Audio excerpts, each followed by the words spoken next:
শাপলা চত্বরের গণহত্যা এবং হাসিনার মুখের প্রলাপ। এবং সর্বশেষ জানাবো, ইসলামী দলগুলোর বিরুদ্ধে আওয়ামী লীগ সরকার আগের মতো কঠোর অবস্থানে ফিরে এসেছে। এতক্ষণ শুনছিলেন সংবাদ শিরোনাম, এবার বিস্তারিত। শাপলা চত্বরের গণহত্যা এবং হাসিনার মুখের প্রলাপ। শেখ হাসিনার মিথ্যাচারিতা কতটা লাগামহীন সেটি বারবার প্রমাণিত হচ্ছে তার নিজের কথায়।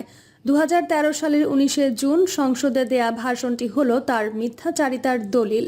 গত 2013 সালের 5 মে দিবাগত রাতে হেফাজতে ইসলামের লক্ষাধিক নেতাকর্মীকে শাপলা চত্বর থেকে সরানোর সময় যে নৃশংস গোলাগুলি হয়েছিল তাতে হাজার হাজার মানুষ যেরূপ বর্বরভাবে হতাহত হয়েছিল এবং রক্তের স্রোতে যেভাবে ভেসে গিয়েছিল মতিঝিলের রাজপথ, সেটি তিনি তার বক্তৃতায় সরাসরি অস্বীকার করেছেন। শেখ হাসিনা বলেছেন সেই দিন কোনো গোলাগুলি বা সেরকম কোনো ঘটনায় ঘটেনি। তারা সেখানে গায়ে লাল রং মেখে পড়েছিল। পরে পুলিশ যখন তাদের ধরে টান দেয় দেখা গেল উঠে দৌড়াচ্ছে, দেখা গেল লাশ দৌড় মারল। 5 মে রাতে নৃশংসতা নিয়ে এ অবধি সরকারি দল, র্যাব, পুলিশ ও বিজিবির পক্ষ থেকে বহু ব্যক্তি বহু ভাষণ রেখেছেন। কিন্তু এই প্রশ্ন হলো, হাসিনা যে মিথ্যাচার করলেন এ অবধি কেউ কি এত বড় মিথ্যা বলেছে? মানব চরিত্রের সবচেয়ে কুৎসিত রূপ এটি অসম্ভব করে সুস্থ ও ভালো মানুষ হওয়া এবং অতি সহজ করে দেয় ভয়ানক দুর্বৃত্ত হওয়া। এমন মিথ্যাচারী ব্যক্তি রাষ্ট্রীয় ক্ষমতার সর্বোচ্চ আসনে বসলে দেশের দুর্বৃত্তির প্লাবন আসবে, সেটি কি স্বাভাবিক নয়? কারণ যে মিথ্যাচারীদের নেশাটি পাপ নিয়ে বাঁচায় সে কখনোই পাপের নির্মূলে আগ্রহী হয় না। মশামাছি যেমন নিজেদের বংশবিস্তার ঘটায়, এসব দুর্বৃত্তরাও তেমনই নিজেদের বংশবিস্তার ঘটায়। সে কালো রাতে যে নৃশংস গণহত্যাটি ঘটেছে তার ভুক্তভোগী ও সাক্ষী শুধু হেফাজতে ইসলামের লক্ষাধিক নেতাকর্মী নন, বরং প্রত্যক্ষদর্শী হল শত শত মিডিয়া কর্মী ও সাধারণ মানুষ। তাছাড়া এই নৃশংসতার শত শত ভিডিও চিত্র রয়েছে এবং সেগুলি বিশ্বব্যাপী ছড়িয়ে পড়েছে। কোনো সজ্ঞান ও সুস্থ মানুষ কি সে সচিত্র প্রমাণগুলো অস্বীকার করতে পারে? 71-এর 25 মার্চের ঘটনা নিয়ে লাগামহীন গুজব সৃষ্টি করে চলা, কারণ তার কোনো ভিডিও চিত্র নেই। কিন্তু সে অবকাশ 5 মের ঘটনা নিয়ে নেই, অথচ শেখ হাসিনা ও আওয়ামী লীগের নেতাকর্মীগণ সে রাতের বর্বরতার ধারণকৃত ভিডিও চিত্রগুলো অস্বীকার করে চলছেন। শেখ হাসিনার এরূপ বিষোদ্গার কি শুধু মিথ্যাচার? সেটি তো নিহত ও আহত হাজার হাজার নিরপরাধ মানুষের সাথে এক নিষ্ঠুর বিদ্রূপ। একমাত্র মানসিক ভাব অসুস্থ ও বিকলাঙ্গ মানুষই এমন মিথ্যাচারী ও বিদ্রূপকারী হতে পারে। শুধু তাই নয়, শেখ হাসিনা উল্টো মিথ্যাচারিতার গুরুতর অভিযোগ এনেছেন বিরোধী দলের বিরুদ্ধে। মিথ্যাচারী ও অপরাধী রূপে চিত্রিত করার চেষ্টা করেছেন হেফাজতে ইসলামের ধর্মপ্রাণ নেতাকর্মীদের। তাদের চরিত্র হনন করতে গিয়ে তিনি ধর্মের দোহাইও দিয়েছেন।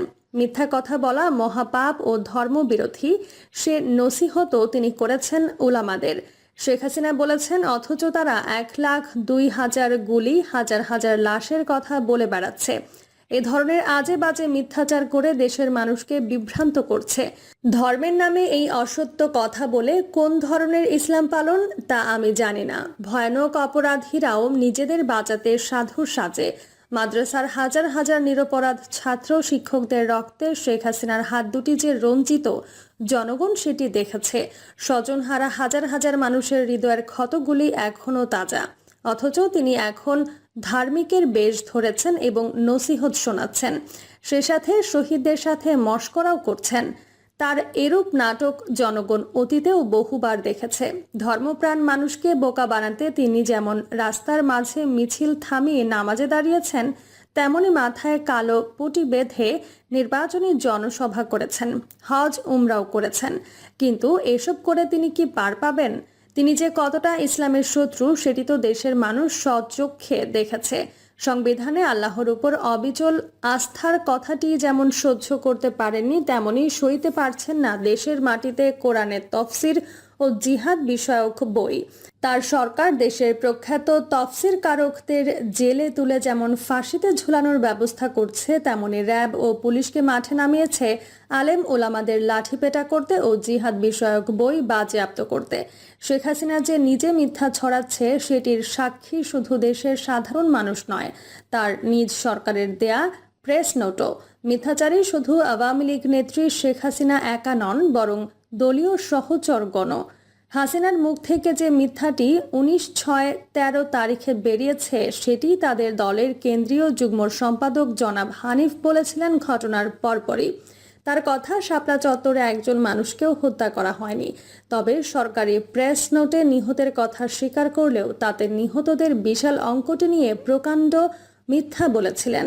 হতাহতের প্রকৃত সংখ্যাটি প্রেস নোটে গোপন করার চেষ্টা করা হয়েছে। প্রেস নোট এতটুকু বলেছে যে ওই দিন 11 জন মানুষ মারা যায় এবং লাশ দেখা যায় শাপলা চত্বরের মঞ্চের পাশে। যে কোনো সভ্য দেশে পুলিশের গুলিতে একজন মারা গেলেও সেটি বিরাট খবর হয়, তা নিয়ে তদন্ত হয়, তদন্ত শেষে দোষী ব্যক্তির বিরুদ্ধে শাস্তিও হয়। সরকার দায়ী হলে তাতে সরকারের ভিডিও নড়ে ওঠে। 1952 সালের 21শে ফেব্রুয়ারির ঢাকায় মাত্র 3 জন নিহত হয়েছিল, আর তাতেই একটি সরকারের পতন ঘটেছিল। হাসিনার আমলে মানুষের জীবনের মূল্য কি তবে এতটাই কমে গেল যে সরকারি প্রেস নোটে 11 জনের মৃত্যু তথ্য দেয়া হলেও সেটি কোনো ব্যাপার রূপে গণ্য হচ্ছে না? শেখ হাসিনার কাছে আরও প্রশ্ন, ওই দিন কিছু না হলে 11 জন মানুষ লাশ হলো কি করে? বলা হচ্ছে কোনো রূপ গুলি ছোড়া হয়নি, তারা কি তবে আসমান থেকে বাজ পড়ায় মারা গেছে? হাসিনার মানসিক বিকলাঙ্গতা, হাসিনার অপরাধী চরিত্রটি জনগণের কাছে কোনো গোপন বিষয় নয়। জনগণের হাতে হাইকোর্ট, সুপ্রিম কোর্ট নাই, থাকলে তারা তাকে শত শত মানুষের হত্যার দায়ে ফাঁসিতে ঝোলাতো। আদালতে প্রাণ বাঁচাতে ও নিজেদের নির্দোষ প্রমাণ করতে ডাকাতেরা ডাকাতি ও মানুষ হত্যার বিষয়গুলি যে গোপন করবে সেটি স্বাভাবিক। এভাবে নিজেদেরকে নির্দোষ প্রমাণ করে অপরাধীরাও লোকসমাজে ফেরেশতার ন্যায় চলাফেরা করতে চায়। অপরাধীদের এটি সনাতন খাসিলত, সেটিরই বেশি বেশি প্রয়োগ হয় রাজনীতির ময়দানে। তাই ভয়ানক অপরাধের পরেও অপরাধী রাজনীতিবিদগণ নিজেদের ফেরেশতা রূপে জাহির করে। শত শত মানুষ খুনের পর হাসিনার সংসদে দাঁড়িয়ে তো সে চেষ্টাই করেছেন। 5 মে রাতের ঘটনা যে কতটা নৃশংস গণহত্যা ছিল সে খবরটি শুধু বাংলাদেশে নয়, সারা বিশ্বে ছড়িয়ে পড়ে। সরকার তার মালিকানাধীন টিভি ও পত্র পত্রিকাকে কন্ট্রোল করতে পারে, কিন্তু আজকাল খবর কি শুধু টিভি ও পত্রিকা মারফত ছড়ায়? অতি দ্রুত ও ব্যাপকভাবে ছড়ায় ইন্টারনেটের মাধ্যমে। সরকারের নিয়ন্ত্রণ সেখানে সামান্যই। স্বৈরাচারের ঘৃণ্য অপরাধগুলো কোটি কোটি মানুষ এখন ঘরে বসে জানতে পারে, ফলে বিস্ফোরিত হচ্ছে তাদের ঘৃণাবোধ। আজ থেকে 10 বছর আগেও এতটা সম্ভব ছিল না, কিন্তু এখন সেটি সম্ভব। এমন ঘৃণাবোধের কারণে পতন ঘটেছে হোসনি মোবারক, বিন আলী ও গাদ্দাফির